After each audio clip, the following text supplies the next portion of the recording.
Wait for some more people to get on.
Hello, my YouTube and Facebook family.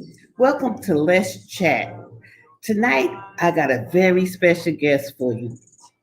We're going to be talking with Chenoa Murray. She wrote a book called Whites Only. Whites Only. Kind of fascinating coming from an African American, but she's a fascinating girl. So we're going to talk to our queen in a minute. She's going to be joining us. And I am so glad that you all got to join me tonight. Please remember to like, share, and mostly subscribe. Hey, Shanora, can you hear me? Yes, I can hear you. Can you I hear can't me? hear you. Can't hear me? Okay. Okay, now I can hear you. Is that I can better? hear you. Okay. All right. Yeah. Good. Yeah. Hello, Queen. Hi, Queen. I see you have your African garb on. You know, that remind me of when I went to South Africa and the ladies there put our makeup on. It was so gorgeous. If I knew you was going to have that on, I had my picture ready. I mean, because I always look at that and it's so exciting to me. Yes, you should do it anyway. I don't know how. I wish I did. But anyway, for our audience, I'm glad you're here today. This is Chenoa. You know, I'm gonna let you introduce yourself, but I told our family, our YouTube and Facebook family already, how you got a very special history. Not only are you an author, you have traveled overseas. You got down and dirty with the African people over there. You have done a lot in your young years. And it's just, I mean, it's just amazing when I read your background. You went from a missionary worker, traveling, somehow a truck driver got in there. So you could explain to us, how did you get to where you at now? And then we'll get into your book. But just tell us a little bit about yourself and how did you, when you graduated, how did you decide to go international? Okay, yes, ma'am. So first of all, it's so nice to be here with all of you kings and queens. Thank you very much. I'm grateful to God for the opportunity to be here. You didn't have to do this, and I'm glad you did. So thank you. And again, my name is Chenoa Heart Therapy Murray, and I am an author, speaker, and many other things. I call myself an author plus. It's just easier that way. So yes, I'm actually a proud graduate of Payne College in Augusta, Georgia, as well as Morehouse School of Medicine's Master of Public Health program. Have a degree in biology and a master's in public health, and that's how I ended up joining the U.S. Peace Corps. As an HIV and AIDS health educator, yes, in South Africa, actually, what you just mentioned earlier. That's where I was sent. And I know about Payne. I know about Augusta, Georgia, and Payne College. So, yeah. Yes, I love my PC. I love Payne College. I love it so much. Yes, so that's how I ended up in South Africa. I've always had a heart for service. Both of my parents, you do know my lovely mother, but both of my parents are Army veterans. So I have always been fascinated by culture and cultural diversity, and that is what I mostly write about. So, and I have had the opportunity to live and work abroad but our focus today is South Africa. I have lived and worked in places like Costa Rica, Mexico, Germany, Swaziland. But so far, my favorite has been South Africa. It has a special place in my heart because I was there the longest. Yeah, my And favorite too. just changing. And especially Cape Town. I said, if Come on. I had a place to all the places I traveled, if I could, I think Cape Town, I could actually absolutely live there. It's unbelievable. I couldn't believe something like this existed, and I got to see it. It's amazing. Yeah, it is amazing. And strange as it is that I mean our heritage I know is Africa, but I had let, I guess, influences of what I seen on TV before I went there. I was scared actually to go. And my husband, he encouraged me, let's go to Africa. And I was like, in my head, I'm thinking fighting, a lot of dirt, indigenous people. I just Right. had all these fairy tales in my head. And when I went there, it was just totally different. It was breathtaking. The sea, the cleanliness, the people. I mean, it was just so amazing. And I felt so at home. Everyone was so friendly. And I met a friend that even today I still talk to her. So I enjoyed I enjoyed it. So what are some of the things that when you was over there, especially working as a missionary, what are the things that you was doing over there? So I have to be clear. I wasn't actually working as a missionary, but a lot of Okay. people think I was. I Mm-hmm. was working as a U.S. Peace Corps volunteer. It's a government program that allows you Mm-hmm. to volunteer in other countries to foster relationships with other cultures. You know, Okay. and Okay. I was working as an HIV and AIDS health educator because my background is public health, and I was working in Oh. HIV for several years prior Mm-hmm. to that. And when I went to South Africa, my job basically was to live and work in a rural area of KwaZulu-Natal among the Zulu people, which are the descendants of Shaka Zulu. And when you were saying that you were shocked at what you saw, I had the Mm-hmm. same experience. Probably turned up to level 12, but uh, I was thinking, I'm going to come to Africa and I'm going to meet somebody's going to know where I'm from, my culture. I'm going to meet my brothers and sisters, and it didn't happen. Actually, Yeah. it did Yeah. not happen because Mm-hmm. West Africa is where most of the slaves came from for the transatlantic slave. But in South Mm-hmm. Africa, they had slavery inside of the country. They didn't really export slaves across the Atlantic Ocean. So when I came on the scene and I had brown skin, like the Mm-hmm. Zulu people I was around, and I did not speak Zulu, nor did I understand the culture, I looked like someone from another planet. I was really confusing to them. And they were insulted that I did not speak the language, actually. Oh, really? Really? I know because they have about 11 different languages on a continent, right? Officially Officially, in the yeah. country of South Mm-hmm. Africa. Mm-hmm. But one of the language that I ended up learning was isiZulu, which is the Zulu language. But I didn't know it at first. I was completely confused. How long did it take you to get that? About 9 months. Well, that was quick. I had to learn quick because I was ostracized when I got there because I wasn't speaking their language. They didn't Mhm. forgive me as they forgave other white people who came to assist. I was held Okay. to a higher standard, just like here at home. You're held to a higher standard Mhm. in the professional world and the academic world. Same thing. Mm. Well, tell me, Queen, how did you working in South Africa bring you to write a book named White Only? What influenced you?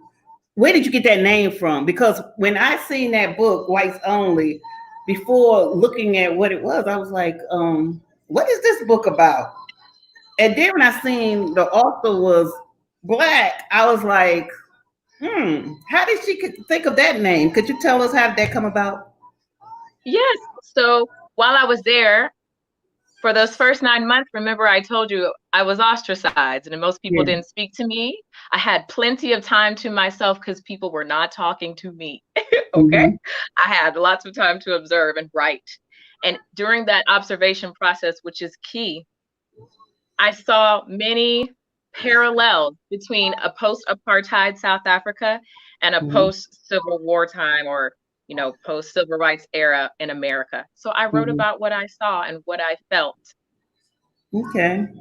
That picture that you have, I showed it at the very beginning. I don't know if I could. Let me see. I'm gonna try to pull it up again so people could see it. Yeah. Okay, wait a minute.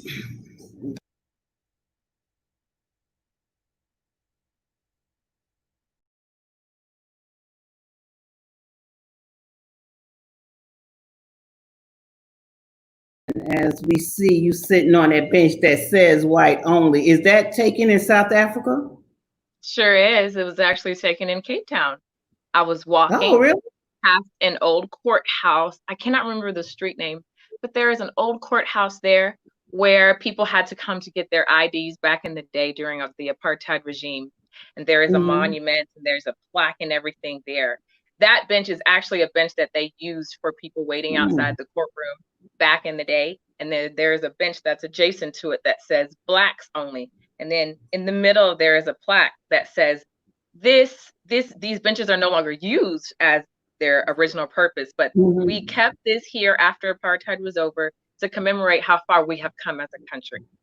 And when I first saw it, I didn't see the plaque and all that. I think I was just being hot-headed, and I went and sat on it. Seen that whites only, right? I didn't see all that part yet. So I went and I had a friend with me, a white friend actually, and I said, "Take my picture on this." You're gonna sit on that bench, right? That sounds like me. Like I tell everybody, I'm more of the Malcolm X than the Martin Luther King. Yeah, so that's how it came to be. And then I realized that the majority of the poetry I was writing started to center around this cultural diversity and this dichotomy between what I said, the post-apartheid South Africa and post-civil rights era America. Okay. Well, that's really inspiring, especially like I say, the picture, it adds so much to that book, Whites Only. But what made you think that was it something that attracted you to that name? Because it's a book of poetry. Yes. So coming from an African American background, and like you say, Zulu, I guess you studied on the Zulu culture. What made you decide that name was more befitting than Blacks Only, or So historically, saying something like this is going to be eye-catching, correct? That's true. It is. It just is, right? But additionally, what I come to realize, because at the time I actually went through a period in South Africa where I was questioning my values, my religious beliefs, and especially since I say that I subscribe to God and Jesus Christ and all of these things. And during that time, there was a tumultuous time I was going through in the Peace Corps, and I saw that whenever Jesus was around in the Zulu culture or South African history, white people were thriving and Black people were oppressed. Yeah. They were enslaved. They had Bibles in their hands, but they didn't have any food. They had Bibles in their hands, but they were naked. And before this white religion stuff came, they were happy. They didn't have Bibles, but they were smiling in these pictures that I was seeing. So I was really I was really questioning everything. And through this writing, God has shown me that all of those things, though terrible they were, He allowed them to happen. That wasn't God. That was people. That was people doing these tumultuous things to other people. And honestly, it's not about whites only, and it's not about Blacks only. It's about humans only. If you are fair, just human, I'm cool with you. That's it. And that makes sense. And that title really is eye-catching. I noticed one of the poems that you've written is so elegantly said. Do you mind saying one of your poems? The poem Queen caught my eye. Oh, yes. I love that one. Yes. I love that just one. Give our audience just one little taste. And I could put on where they could buy the book at. But Okay. yeah. Sure. I can do that. Okay. All right. This is entitled The Queen. Kissed by celestial glow, the woman, her stride. Freedom knows no boundaries, and neither do I. La reina, el besado por el brillo celestial. La mujer, su paso. La libertad no conoce límites, ni yo tampoco. Hoinen, gesuin dier. Gemel zich fluid. Die vrouw met haar stap, met vrijheid zonder grenzen, en nog minder ek. Inko sazane, ngokukanya kwezulu. Owesifazane, isinyathelo sakhe, inkululeko ayikho imincele. Futhi nami. You see, it does not matter whether you have evolved through English, whether you sway in Spanish, whether you are excited about Afrikaans, or if your love for isiZulu is insatiable. My dear, you are still kissed by celestial glow. The woman, yes, you woman, your stride. Freedom knows no boundaries, and neither do you nor I. The Queen. That's beautiful. Thank you.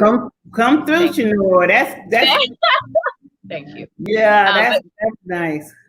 But really, we're all kings and queens. We are all of a royal priesthood. Now, I know that's mostly said with the Black race, and I get it because I love myself. I really do. I think I'm awesome, but it's because of God. And so while I enjoy my Black skin, I love it. It's the best thing that God could have put me in. It's still not above anyone else's. And you're not going to put me down either. I agree. I think as a race, you should be just as proud of your race as I am with my race. And that's why I don't have any problem with, like Tiger Woods saying carbonation, or, people wondering what Barack Obama is. I think you should be proud of what you are. If you part Asian, part Caucasian, be proud of it, because whatever God gave you, it's you. It's you. Exactly. And I love that. Yeah, and everybody should accept that God made everybody different, and He didn't make any mistakes.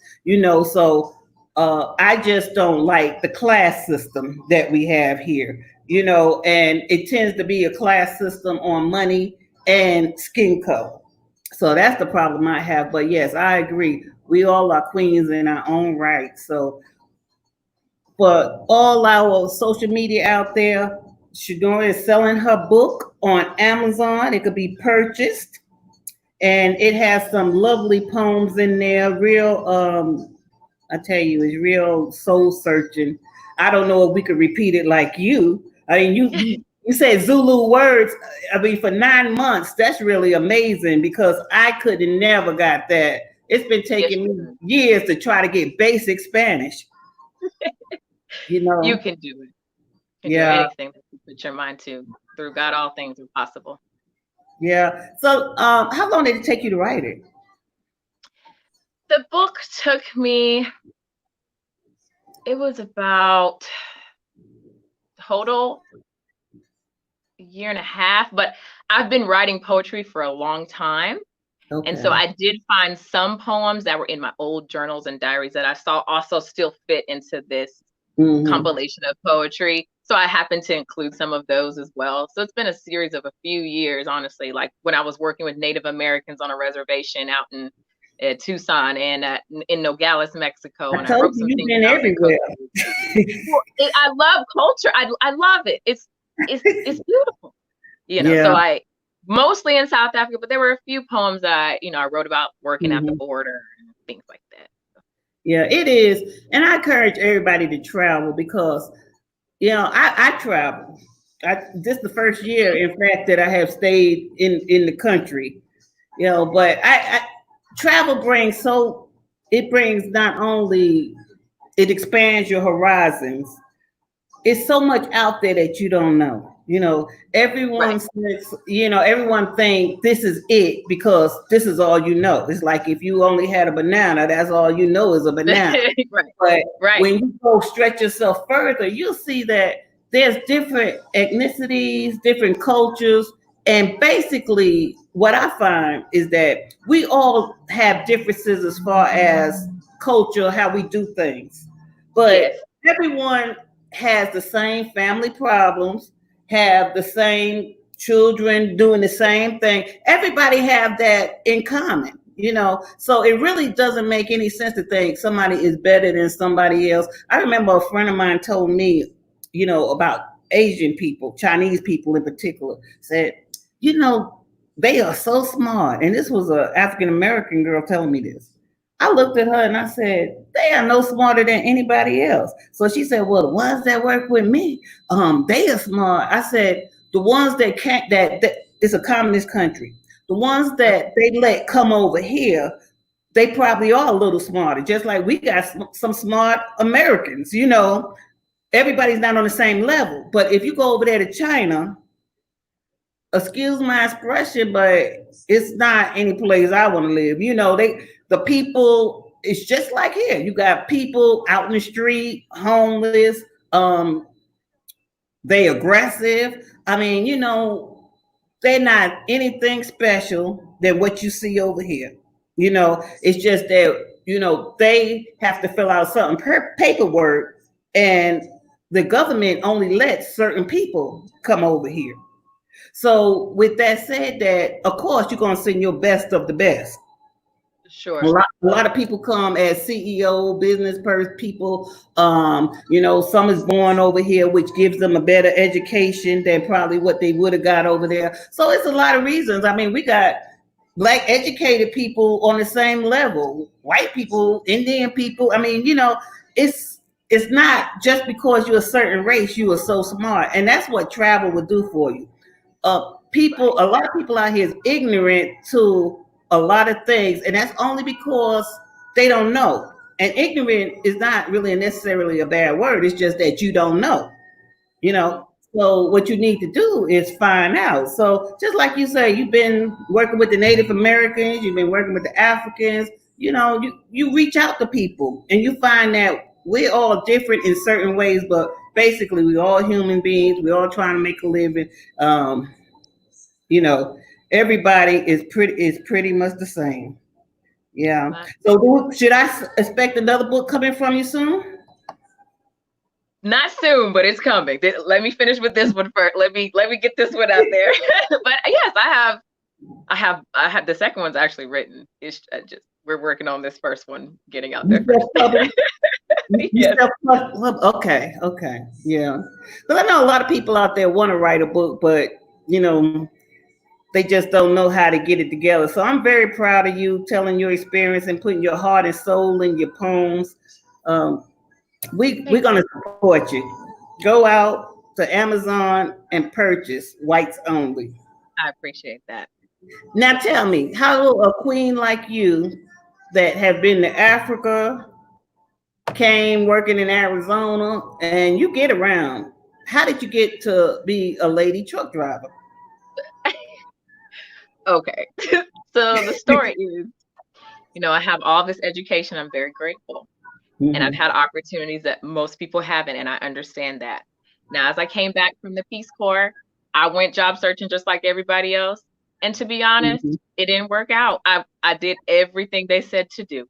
And then I realized that I was in a mountain of student loan debt from graduate school, to be honest. Yeah, I just felt overwhelmed. I was working 4 part-time jobs just to make ends meet. I was living at my parents' house and I was 30 years old, and I was really embarrassed, honestly. So I said to myself, something has to give. I actually stood right over here behind me and cried and all that. And the breaking point came when I wanted to visit my grandfather, who was going to be going to the hospital. I live in Georgia and he lives in North Carolina, and we were going to, as a family, take a family trip up there and just split the cost. And I didn't have the money to put in my part. And I just felt, you know, my ancestors, my grandparents, they did all this stuff so that I could go to school, so that I could have a job, so I could have a good economic status. I didn't have $50 to put into the gas to go visit my grandfather. I was just, no more. So I actually got on a Dave Ramsey plan, and I want to get rid of all my student loan debt as well as all the other debt, but that was the biggest one. So I decided to go trucking. They're always hiring. You don't have to have a certain level of education. They'll always take you. You can have a record. They'll take you.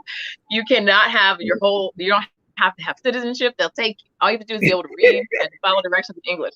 So I did it. I went to trucking school last June.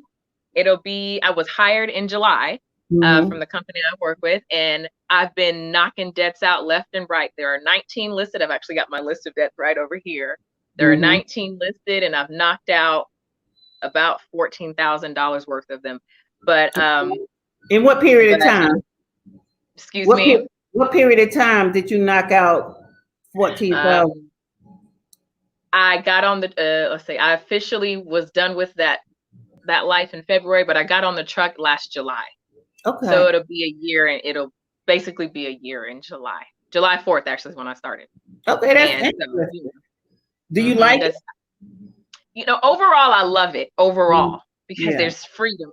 Clearly, I'm a person who enjoys her freedom. So I don't have to go to work a certain way. I can put this on my face. I can have my afro out. I can wear stuff. Nobody can tell me nothing as long as I get my loads there on time and safe.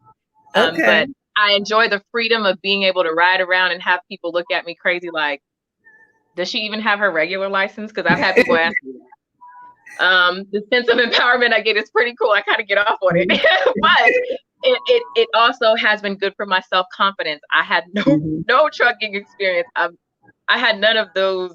I never really played outside. I was a nerd. You know, I was into music, all of that. So it was good for me to have some sort of physical things I had to overcome and all of that. And I also realized that you don't have to be strong to be a trucker. You just have to be very observant.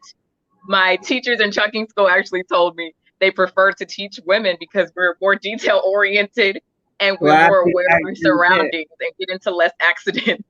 So yes, overall, I love trucking. I don't enjoy not showering on a consistent basis, things like that. But the money is fantastic, especially during this virus. Honestly, it's taken off. When you say not showering, you drive like from the East Coast to the West Coast? I drive all 48 contiguous states. Yes. So I'll drive from New York to California to North Carolina to Washington State. And I have a team driver. So we drive together. So the truck is almost always moving about 22 hours a day. Okay.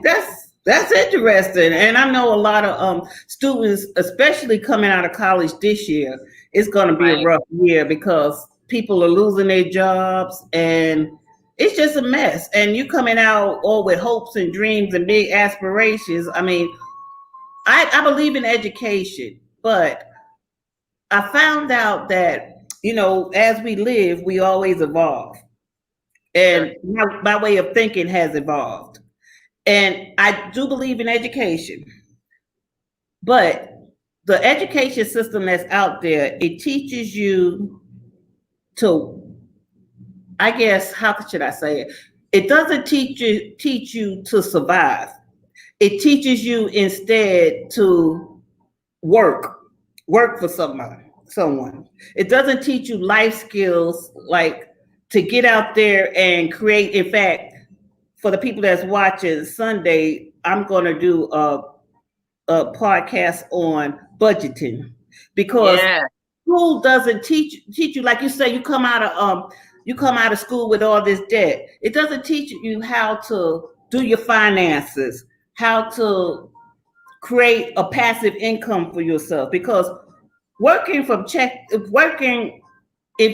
don't care if you're the CEO or the janitor, working in a regular job is not going to get you rich.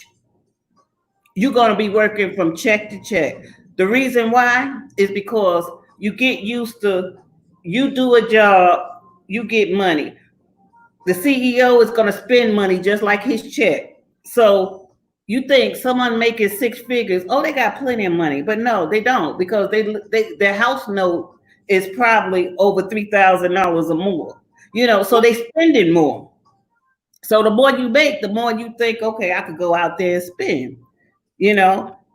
So it doesn't matter. The trick to really getting financially stable is creating passive income for yourself. Especially the way the administration have it now, that businesses and big businesses especially, don't have to pay taxes. They could cut this and cut that and cut that. And the regular working Joe, he has to pay everything. So like I say, it's just something out there. We need to learn life skills as far as how to get ahead in life. I mean, how to stay motivated, how to not just exist, not just work, come home and get a check. Write a book, do your aspirations. We got people out here with so much talent, but somehow they get organized in a system and all their dreams fade and they become dull and just essentially become an ant and just sustaining. One thing I learned, and I'm agreeing with what you're saying, and I'd like to add to it, is that what helped my mindset change and have an entire paradigm shift was when I realized and I accepted that everything that has happened or that is going to happen is my responsibility. I was born in whichever family, I have whatever income right now, and the powers that be maybe set me up to start behind the starting line, whatever it is. But at this point, it's my responsibility. It's never too late. It's never too late to have a whole entire behavior change. And that's what this year has taught me, that I had to swallow my pride. Do you know how it was? Do you know what it felt like to go and talk to my mother about going to go truck drive? You know my mother. She was not having it. Yeah. Not, right? I can imagine. When I went and told my parents I was going to Africa, that my father didn't talk to me for 2 weeks. He thought I'd lost it. Yeah. But everything that I've decided, it's my responsibility. So when I believed that, then I said, okay, I'm gonna get on this truck. I'm gonna do what I gotta do. This is just a stepping stone, and it's honestly become a blessing because I choose to make it a blessing. And that's true. I listened to some of your words last night when I was looking at some of your Instagram and everything, and you was giving a story. I think you was quoting T.D. Jakes about coming out the darkness, and it was so relevant because the things that's happening now, people losing their job, people income going down. Sometimes things happen for a reason. Exactly. I'm, for one, I kind of enjoyed the quarantine because it took all the chaos out my life of, especially with the season changing. I want to go to this barbecue. I want something invited to this graduation party, this one right here. It really gave me time to sit here and focus on what do I want to do. And really, that's why I created my channel, because I like talking. I like real talk. And even a friend asked me, why did you want to do that? The first thing I responded to, why not? There you go. Yet. I mean, there's a lot of things I still want to do. A lot of things. There's a lot of things I want to do. Why shouldn't I? I mean, the only thing in life that stands still is trees, and I'm not a tree, so I haven't dug no roots nowhere. Right. So I can expand and do whatever I want to do. In fact, let me tell you this story. I'm gonna keep this kind of brief because I had said I wasn't going to talk too long because I could get to talking. Like I say, my 2 cents. I was just talking to my son about, just before, what's the movie? The African movie, Black Panther. Black Panther, there's a 72-year-old lady that got a job in that movie, didn't have a lick of acting experience or anything, right? So, like I say, I'm Gemini. I go for anything, right? So I seen where they had a call for anybody who wanted to act for this movie.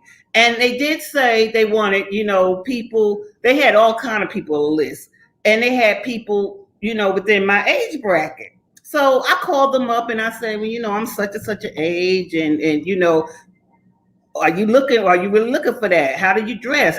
She says, oh, we want you to come as you are because we don't want, they didn't want the made up so and so. So they said, come on down. So I was so excited. I was so excited. I put on, dressed in my clothes, did my hair, makeup, thinking, I was like Climax, when they walked on the stage and talking about, I was looking good in my Versace and all that. I really thought I looked good. So, but I noticed in line, it was a line, and everybody was younger than me. But in my mind, I was like, well, that's kind of a turn off. Everybody's young, but I told them my age, and they said they was looking for it. So we stand in this line. It's kind of a funny and not funny story. We stand in this line. There's this guy in the room that's taking pictures. I mean, the line is going fast because he tells you turn to the left and smile, and then turn to the right and don't smile. So I do that. Well, other people do that. And then he says, go to the right. So it's my turn. I go in there. He tells me the same thing. Turn to the left, smile. And I'm putting a pose on mine my so-called what I seen on the best top model, Atlanta top model. So anyway, he says, go to the left. And I'm saying, in my mind, I know everybody went in that right door. So when he said, go to the left, I'm kind of shocked, but I'm thinking, oh, well, maybe because I'm, my age, maybe I'm what they looking for. They separating me, right? Girl, I opened the door. What I see is sunshine and clouds. I'm back in the parking lot. I was so outdone. It really hurt my feelings. I mean, and I know it was so tactless. I even sat in the car like, did I just get played like that? And nobody came out that door. So I was the only one who got booted out, right? Oh. Yeah. So this morning I got a text, I guess from that same list from a long time ago. And they said they looking for different people. They gonna do a pilot over at Tyler Perry Studios. And they said they looking for different people, and they said they especially want African American women 50 to 70. I don't know what part that's gonna play, but I kind of want to go. But I was telling my son, should I go? Because I felt so bad the way they did me last time. And he kind of encouraged me. He said, well, you ain't gonna get it all the time, which I know. But I just felt like the way they played me. I mean, you could have told me, well, we'll call you back in a couple of days, not put me out there in the sunshine. So I just had to tell that story. But before we go, I want to talk about, in Atlanta today, they had the protest. Right. And I know you know a lot about apartheid and oppression and stuff like that. What's your general opinion about this matter? I mean, I know we protesting for George Floyd, but I think we shouldn't let the other people, like the Arbery case and everything else slip to the side too, because all Black Lives Matter, period, But what do you think overall about the protest? Two things. I'm glad you asked me, even though what I think about the protest doesn't change anything. Yeah, but I'm happy to share how I feel. So whatever you feel. So exactly how I was explaining about my book, right? There are people on this earth that have different cultures. We look different. We are humans, so we're going to judge people based off what we see. And history has shown us that people of color just don't get the fair end of the stick. And that's an age old. There's nothing new under the sun, really, how I feel about that. This is nothing new. We just have cameras now to see what's going on. I've led protests myself before, especially in my 20s. And I understand why we're angry, because it's angering, it's upsetting, and it makes no sense. but this is what the world, this is the world we live in, and it hasn't changed. It's not, this is what it is. I don't condone, burning businesses and things like that. I don't condone beating up police officers, but something has to be done because it's unacceptable, right? It is. I will say that I don't think this is the real way to win the war. The real way to win the war is to first, for me personally, is to get your life on a good spiritual path to me with God and with Jesus. And then after that, get your money right. Because after you get your money right, you don't have to depend on any systems or any governments or any persons to give you anything or any handouts. You're able to create your own economy in the confines of the community that you would like. So, for example, with my book, the majority of people who buy my book, honestly, even though it's titled Whites Only, you would think that Black people buy it and they flock to it. The majority of my buyers are white women, believe it or not, ages 20 to 45, because they're curious about what I'm saying about them. Okay. So what I do is I take that money and I'm putting it aside. My ultimate goal is to use that money for Africa. That's how you win.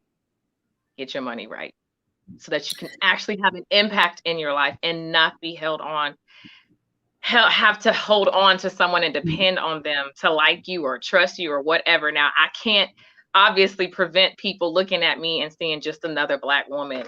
I can't. There's nothing I can do about that. I had an incident actually 2 days ago, Wednesday, at work, leaving my truck, where a white man got all up in my face as I was on my way home. He got all up in my face, and I posted it on my live feed.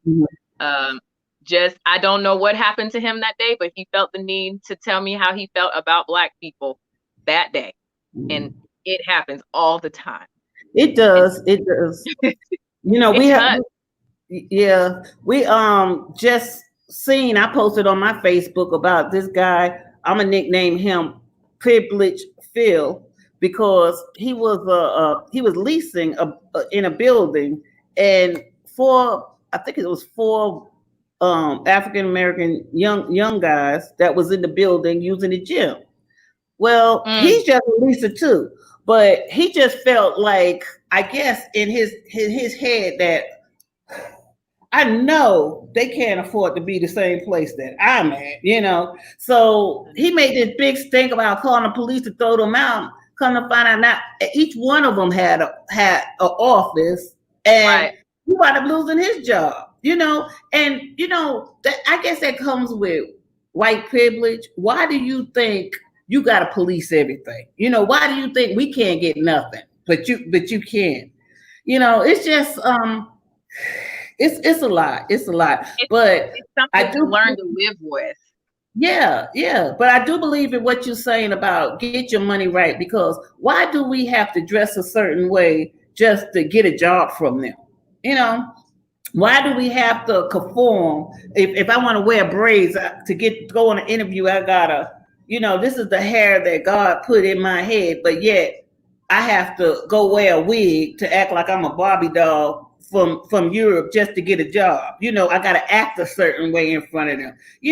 And you could have the best education, but I'm begging them. I mean, where I work at, I see people incomes every day. And I see people 12th grade education making six figures. I see people of color, PhD, and I guess the jobs they get 40 or 50,000. So we do need to create, and we have the money. We just need to support ourselves. I talked about this with another friend of mine. I said, look at Chinatown in different cities. They put the money in their community, and they form a community where their money is recycling over and over. But what we do, once we get a little money and we head on to Gucci and Prada, go spend our money there, go to the mall 15 miles away. And I wanted them to, if you don't give me good service, I'm going 15 miles away too. But like I say, if you can support and get legitimate service from your community. Why not support your community? So that's another thing. I do agree with protests. I think there's a couple of things we need to get our money together. We need to protest, a peaceful protest. Now, especially here in Atlanta, I'm familiar with, the police department here, and we do have some nice policemen. Every cop is not bad. We need them. So, and they got families too that they want to go home to. So, I don't want people to take it out on everybody. But like I say in Minnesota, I don't condone it, but I understand. That's all I can say. Because you get tired of being tired. That's And protesting and rioting is the language of the unheard. That's Dr. King. Dr. King said that. Well, remember I told you I'm Malcolm X. So I know. I was in the Peace Corps, so I think we were kind of on opposite ends with the same goal. But like I said, I wouldn't tear up them. Like I said, we got to find a better way, and we got to get organized. I wrote down that on July 7th, it's supposed to be a call for everyone to not buy anything on that day, a silent protest. I probably won't because I'm on a budget anyway. So, but I won't. And hopefully a lot of people will support it just to show, that our dollars do matter. Mm-hmm. And that's what will bring about change. Unfortunately, yelling and screaming, that dies down eventually. People, that's just normal. But if you affect someone's bottom line, they have to listen because now you're affecting their livelihood. That's the way it is. I was reading a book by, what is the woman's name? The book is called The Warmth of Other Suns by Isabel Wilkerson. I think it was her name. And in the book, she actually interviewed, she's an African-American journalist, and she interviewed about 1,200 people over the process of 15 years. And she was documenting the migration, the Black migration from the rural racist South to the North and Western parts of the United States from 1916 to 1970. And she basically was able to give us a background of how sit-ins worked and what protests look like from individual accounts and things like that, and was just able to reiterate the importance of organizing our money and how important that was. And when everyone started leaving the South, white people didn't start talking about it until it started affecting their money, because now their slaves were gone, their sharecroppers were gone, their servants were gone, and there was a printed newspaper. It was out of Georgia, actually, and the quote said something to the effect of, if all of our slaves and all of our servants leave, what are we going to do? And you're going to work. That's what you're going to do. Or you're going to give them fair wages. So they had to listen. That's right.